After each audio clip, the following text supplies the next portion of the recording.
Okay, so we'll continue with the reading from Phra Payutto's Buddhadhamma and on the section on the five aggregates.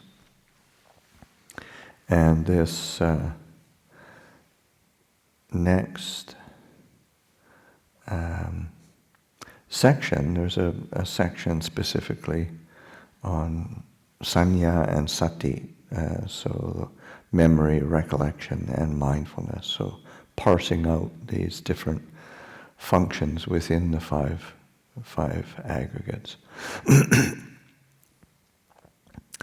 There tends to be confusion among Buddhist scholars as to which mental factor in the Pali vocabulary corresponds to memory.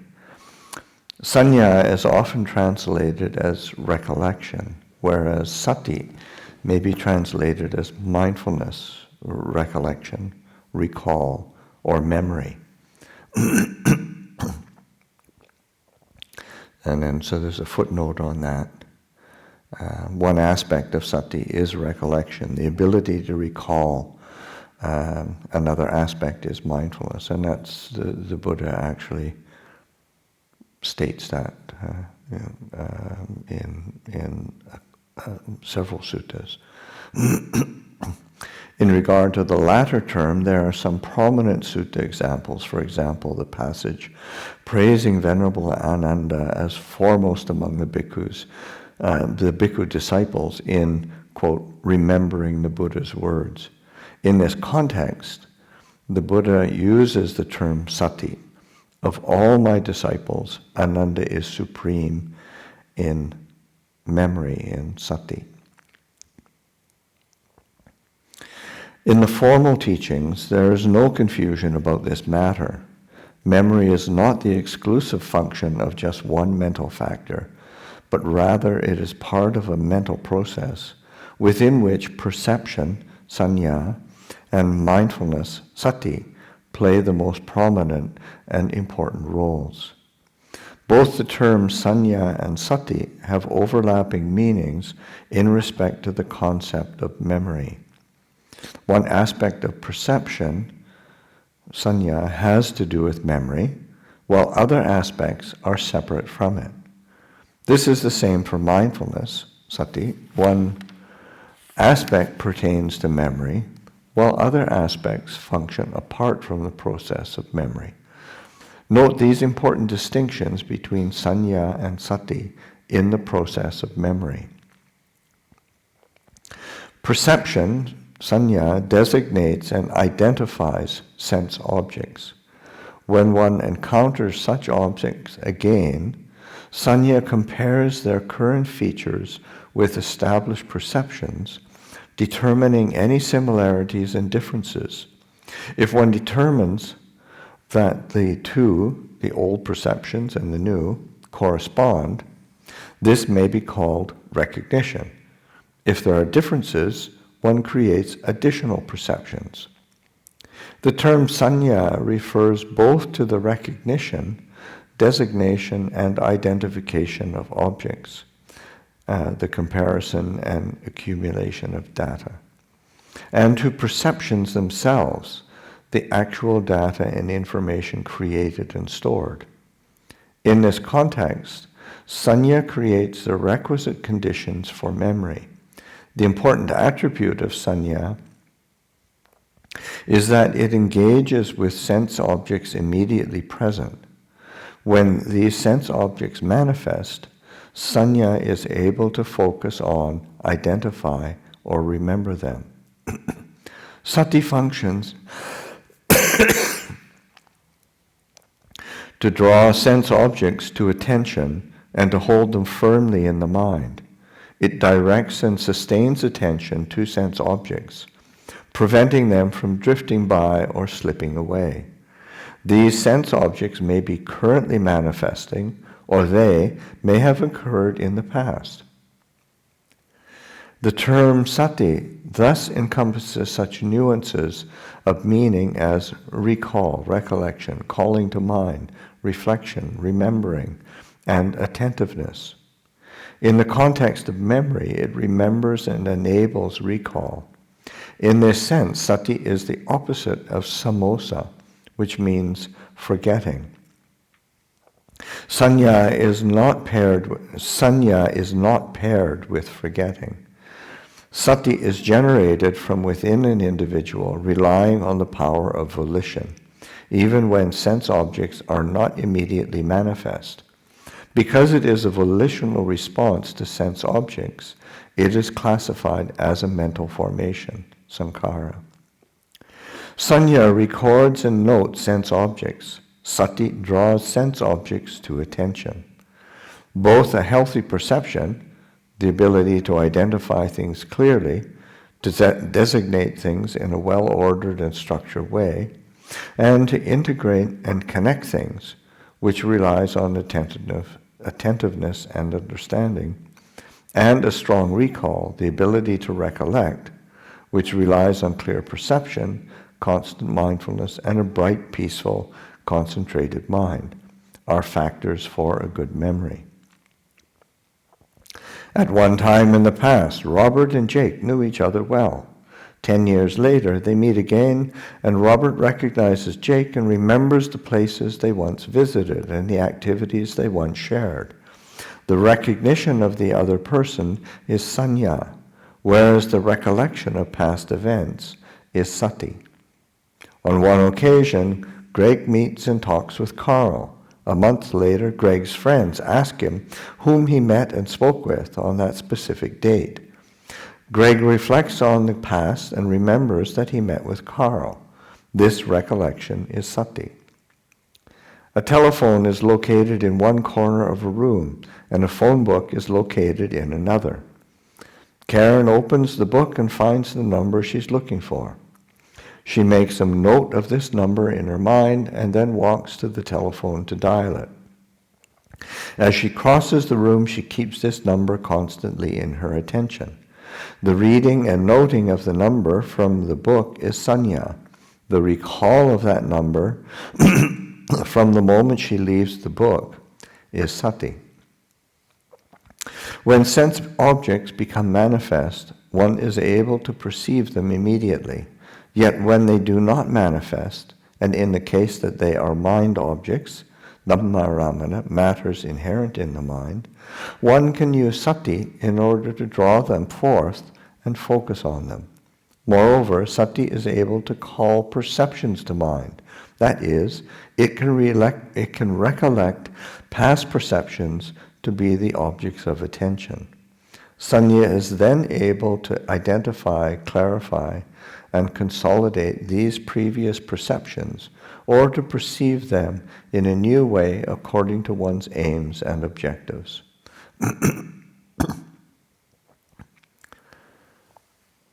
Okay, so that's a kind of like a sidebar on sanya and sati.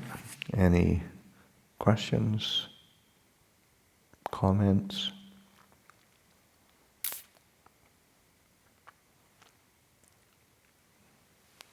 Yeah. My mom asked me what mindfulness actually is.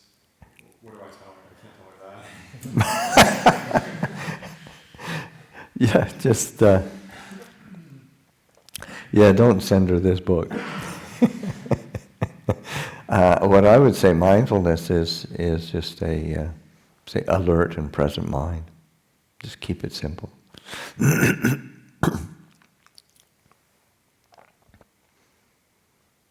Okay. Continue on.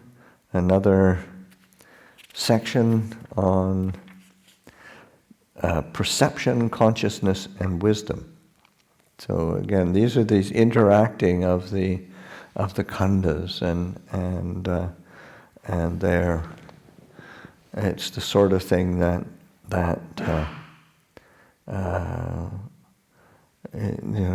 on a certain level, it's maybe it's a bit too much detail, but on another, it's kind of helpful to know that there are different elements to these, particularly as we go through it, you'll see that there are some things that are, say, like the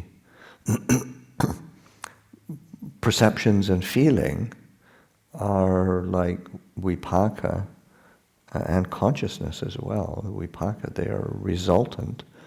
And then there's the whole aspect of the intention and volition that we are, with sankhara, that we are creating kamma with, and creating causes and conditions for future arising of further conditions.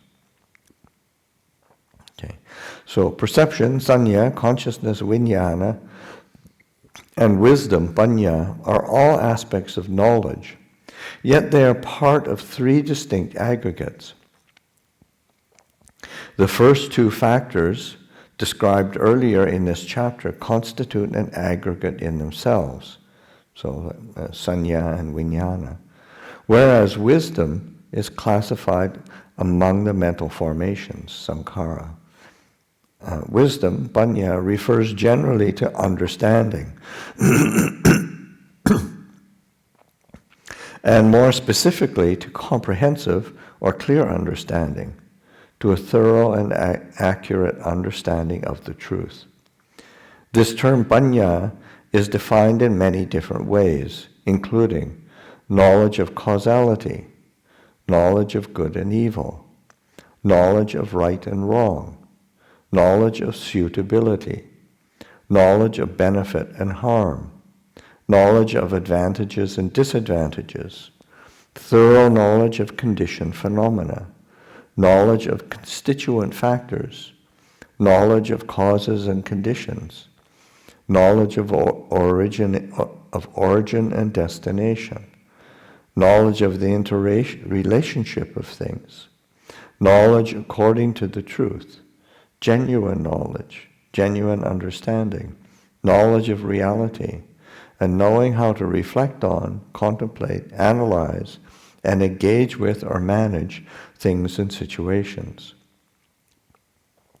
Simply speaking, wisdom is clear, correct, and genuine understanding. Wisdom possesses an insight into reality, and it penetrates into the heart of problems. It supports both perception, sanya, and consciousness, vijnana. In regard to the latter, it broadens and deepens the range of consciousness.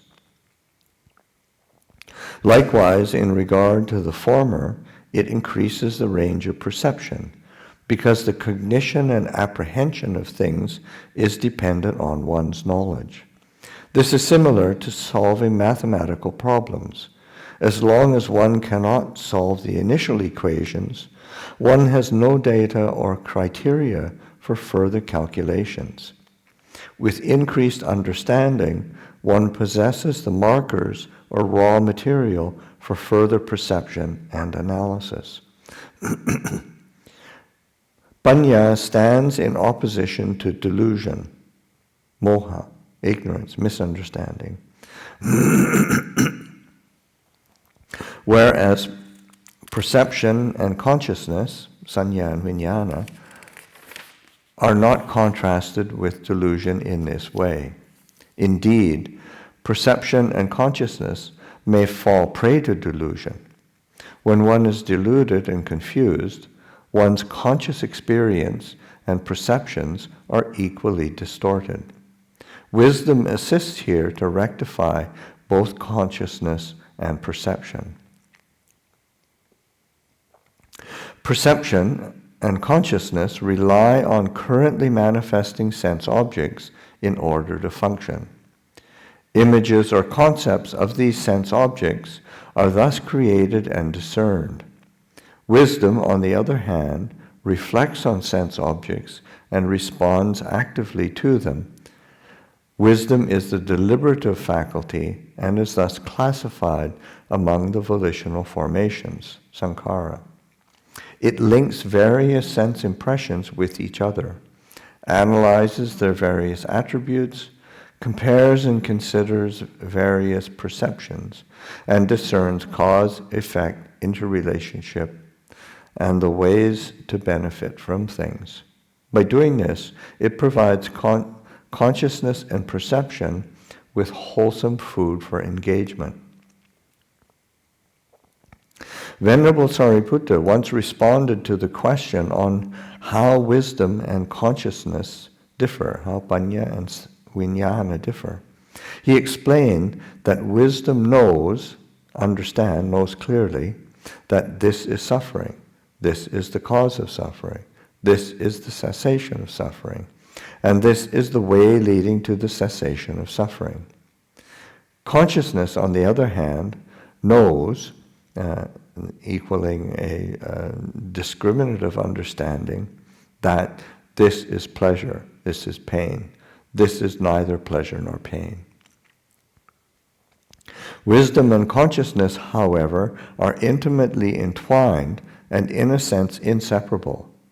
Having said this, there is a distinction in that wisdom is a quality to be trained and developed, Buddhadhamma, in order to increase and strengthen it.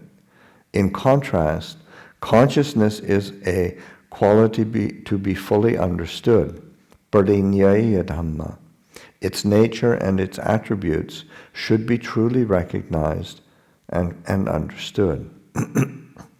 So that those are, in terms of their function or their characteristic, Buddhadhamma, so that this is in reference to the Four Noble Truths and the duty that one has to perform with each of the Noble Truths. So they say like dukkha is to be fully understood, Dhamma, and the path leading to the ending of dukkha is a Dhamma, a Dhamma to be trained or developed. And maybe I will read the sutta.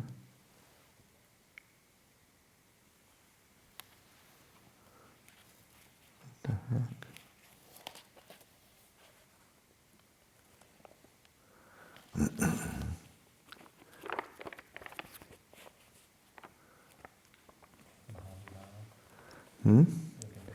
Yeah, well, yeah. Oh, okay, here it is. I've got it marked in a different way.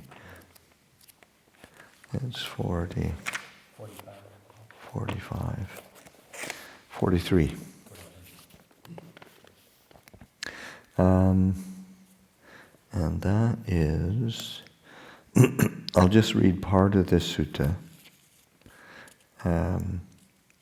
So this is Majjhima 43, Mahavedana Sutta, greater series of questions and answers. Thus have I heard, on one occasion the Blessed One was living at Savatthi in Jeta's Grove, Anathapindika's park. Then when it was evening, the Venerable Mahakotita rose from meditation, went to the Venerable Sariputta, and exchanged greetings with him.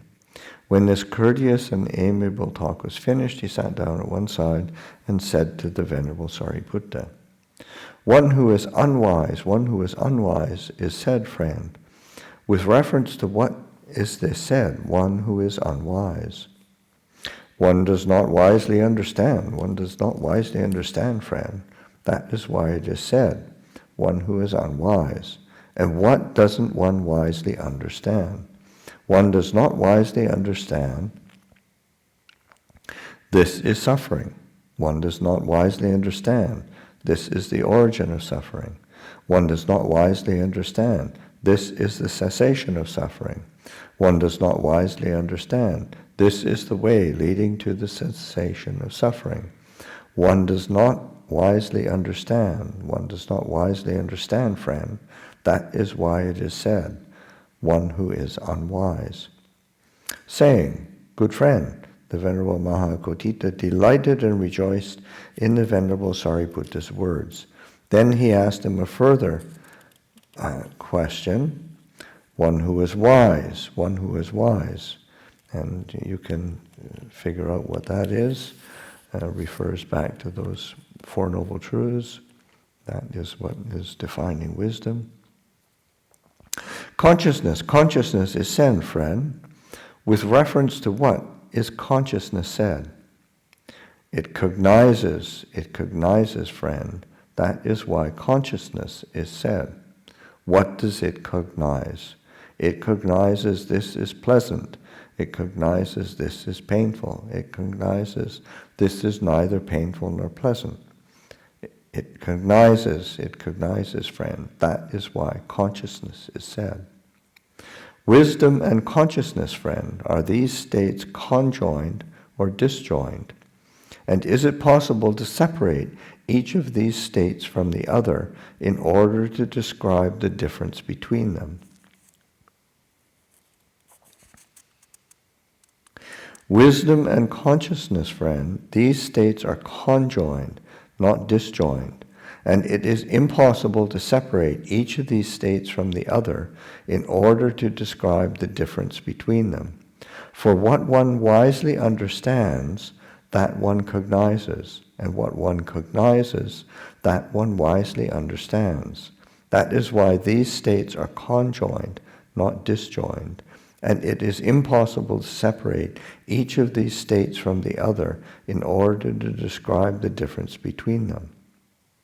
What is the difference, friend, between wisdom and consciousness, these states that are conjoined, not disjoined? The difference, friend, between wisdom and consciousness, these states that are conjoined, not disjoined, is this. Wisdom is to be developed. Consciousness is to be fully understood.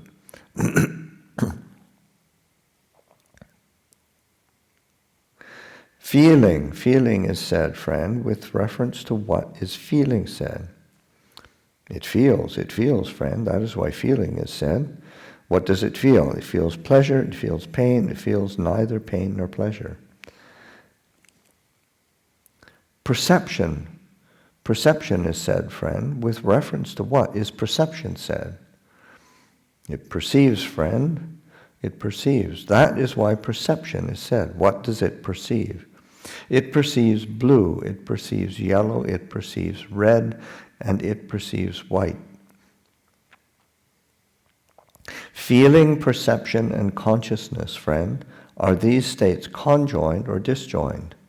And is it possible to separate each of these states from the others in order to describe the difference between them?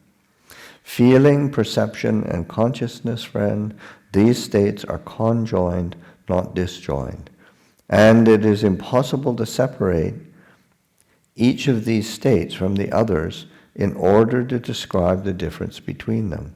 For what one feels, that one perceives, and what one perceives, that one cognizes. That is why these states are conjoined, not disjoined, and it is impossible to separate each of these states from the others in order to describe the difference between them.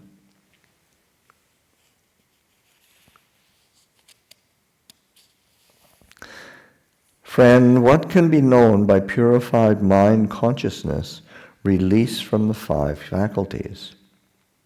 Friend, by purified mind consciousness released from the five faculties, the base of infinite space can be known. Known thus, space is infinite. The base of infinite consciousness can be known thus.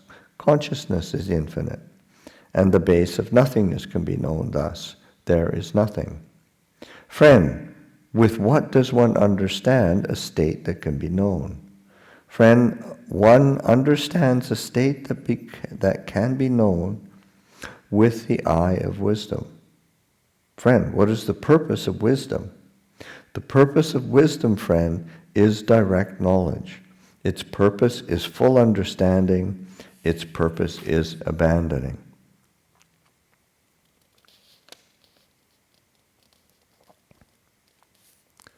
Friend, how many conditions are there for the arising of right view? Friend, there are two conditions for the arising of right view. the voice of another, and wise attention. These are the two conditions for the arising of right view. Friend, by how many factors is right view assisted when it has deliverance of mind for its fruit, deliverance of mind for its fruit and benefit, when it has deliverance by wisdom for its fruit, deliverance by wisdom for its fruit and benefit? Friend, right view is assisted by 5 factors when it has deliverance of mind for its fruit, deliverance of mind for its fruit and benefit, when it has deliverance by wisdom for its fruit, deliverance by wisdom for its fruit and benefit. Here, friend, right view is assisted by virtue, learning, discussion, serenity, and insight. Right view, assisted by these 5 factors, has deliverance of mind for its fruit, deliverance of mind for its fruit and benefit. It has deliverance by wisdom for its fruit, deliverance by wisdom for its fruit and benefit.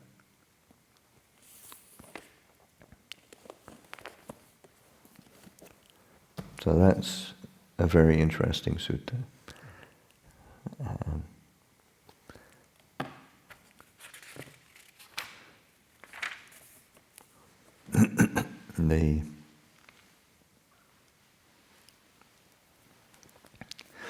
The commentarial texts, including the Visuddhimagga,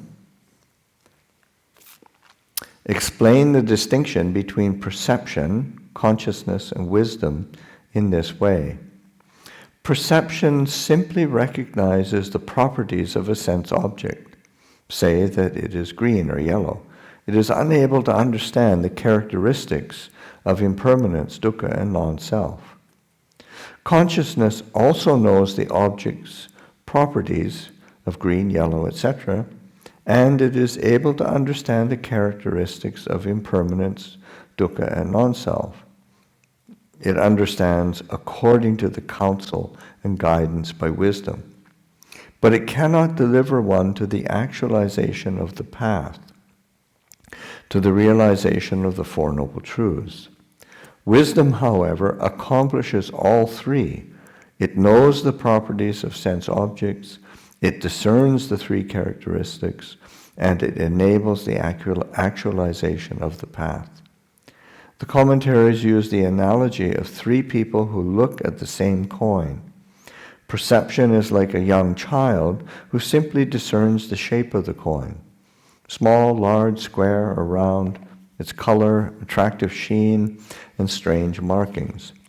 He does not know that it is an agreed-upon means of trade and exchange. Consciousness is like an adult who discerns the shape, markings, etc. of the coin, and who knows that it is used for trade and exchange, but he does not possess the deeper understanding of whether the coin is genuine or counterfeit, or of what combination of metals were used to mint the coin. Wisdom is like a treasurer who discerns all of the above data and in addition possesses expert knowledge to the extent that he may look at, tap, and listen to, smell, taste, or weigh the coin in his hands and know everything about it, including where and by whom it was made. Moreover, wisdom does not always arise. It may happen that only perception and consciousness arise, devoid of wisdom.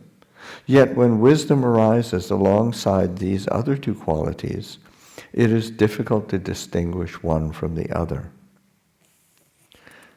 When Charlie and Kanha, these are the children of the Bodhisattva Vesantara and his wife Madi, it's in the Jataka story. It's very, very famous in Thailand. When Charlie and Kanha sought a hiding place, they walked backwards into the lotus pond, convinced that their pursuer would think that they had only recently come out of the pond. This line of thinking on their part may be referred to as wisdom. Later, Vesantara saw their footprints and knew immediately that they had walked backwards into the pond. This was because There were only prints leading away from the pond and none leading towards it, and the impression in the prints was deepest at the heels. This understanding may also be referred to as wisdom. The children and their father applied different levels of wisdom and circumspection, which indicates how wisdom derives benefit from perception. Prince Siddhartha saw an old person, a sick person, and a human corpse, and as a result he reflected on and discerned the suffering to which everyone is prone, without exception. He then went on to understand how all conditioned things are impermanent, subject to arising, to alteration, and eventually to passing away. And he saw the need to bring to an end the suffering based on these conditions. These are all examples of wisdom. When the Buddha was preparing to establish Buddhism in the Magadha country, he went to visit the matted hair ascetics of the Kassapa clan, who were revered by the people of Magadha, in order that they gain confidence in and endorse the Buddha's teachings. The insight and intuition behind this line of thinking by the Buddha is also an expression of wisdom. The term panya is a general term describing the kinds of knowledge mentioned above. There are many different levels of wisdom. For example, mundane wisdom, lokiya panya, and transcendent wisdom, lokuttara panya. There are many other Pali terms indicating specific levels, degrees, or aspects of wisdom, or referring to its specific activities, qualities, or benefits. For example, jnana, knowledge, vijja, true knowledge, vipassana, insight, sampajanya, clear comprehension, bharinya, thorough knowledge, abhinya, supreme knowledge, and patisampita, discriminative knowledge. Okay, any questions, comments? Okay, I think that's enough for today. These are Phra Payutto can be pretty dense. But it's helpful to have that parsing out and acknowledgement of these different functions and aspects of experience and knowledge, so that it can turn to mush into our minds pretty easily, and we tend to be prone to woolly thinking, which is not so helpful. Maybe just a quick, I don't know if it's Huh? quick, but just a clarification on one thing Yeah. before we break, if we've got time. Sariputta in that sutta talks about perception, feeling, and consciousness being conjoined, not disjoined, Yes. but doesn't include sankhara at least in this discussion. I was trying to think, well, does that mean that sankhara isn't necessarily something that occurs in the same moment of experience as the other three? Let me take a look at the actual wording. But no, I mean they are conjoined. I guess I was trying to think of an example where their sankhara might not be present when there's perception, feeling, and consciousness. No. Like if there's no reaction or no motivation. That's still there's because then the action would be motivated by lack of knowledge, which would be moha. Well, what I was thinking maybe is that let's say that there was a negative perception that came up with like a feeling of fear or anger or something like that, a perception of that person as being somebody you don't want to be around, or with a negative, with unpleasant feeling, and the consciousness, of course, around that, apprehending that.